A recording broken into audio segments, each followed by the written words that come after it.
Last September, my daughter Katie announced that she had received an engagement ring from her boyfriend David. The date was set for May 14th, and after just 9 months of planning, the big day finally arrived.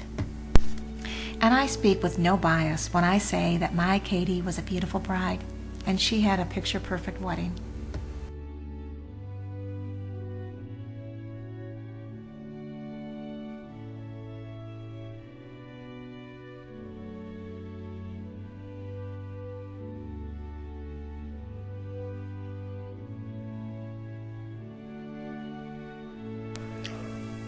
To plan the wedding, there were obviously lots of decisions, most of them Katie's to make.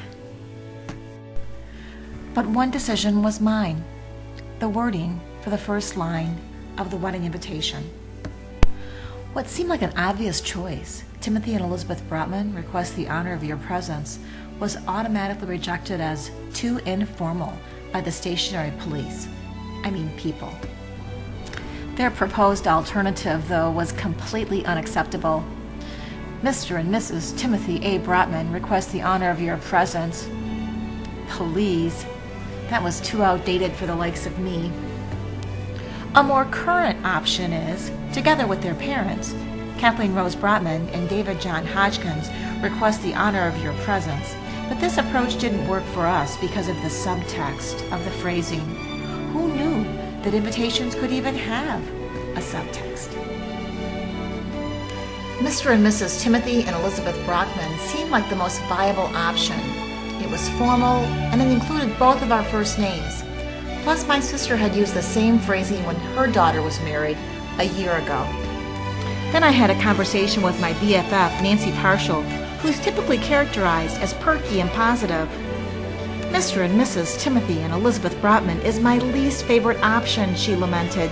It's so long and inauthentic. Will it even fit on the first line of the invitation? I had to agree that the phrasing was a little awkward, even unwieldy, but now I was completely flummoxed. There seemed to be no perfect choice. Tim cautiously suggested that I was perhaps, just maybe, overthinking the invitation a little bit. But I disagreed because I'm a writer. Say it again. I'm a writer. I knew I wasn't overthinking the invitation. I was being reflective. Besides, the invitation was a personally important topic, and it needed to reflect my voice and go beyond mere formula. And if my personal writing process was slow and fraught with roadblocks and dead ends, well, that was totally okay. It was just me granting myself permission to write badly so that I could truly be a recursive reviser and finish with a final product that would achieve my goals. In the end, my friend Nancy showed me the way by suggesting that I give serious reconsideration to Mr. and Mrs. Timothy A. Brotman for the invitation. And Nancy's not just anyone. She's an attorney and a mother of 3 who opted not to change her name when she married her husband nearly 25 years ago.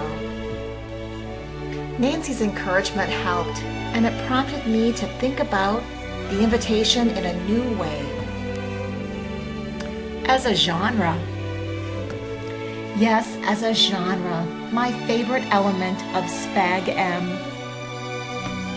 An invitation, after all, is a different genre than a tombstone or a memorial plaque.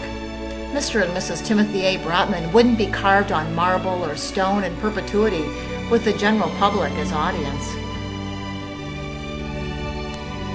It also wasn't a Facebook post forever out there on the internet. It also wasn't even a scarlet letter, in this case a scarlet letter SMB for Stepford, Mother of the Bride, which I would embroider on all my sweaters, blouses, and even my graduation regalia. No, it would simply be printed on paper, high-quality cardstock to be more specific, for the joyous occasion of my daughter's wedding, and then snail-mailed to a very select audience, fewer than 70 people, all of them family. Which reminds me, there was a surprise waiting for me at the end of my writing process. The invitation felt like a respectful nod to all the women in my family who had, in previous generations, used the same wording on their wedding invitations and those of their daughters. Perhaps these women hadn't chosen the wording quite as deliberately as I had, but it still made me feel closer to them. And it made Katie and me part of their legacy.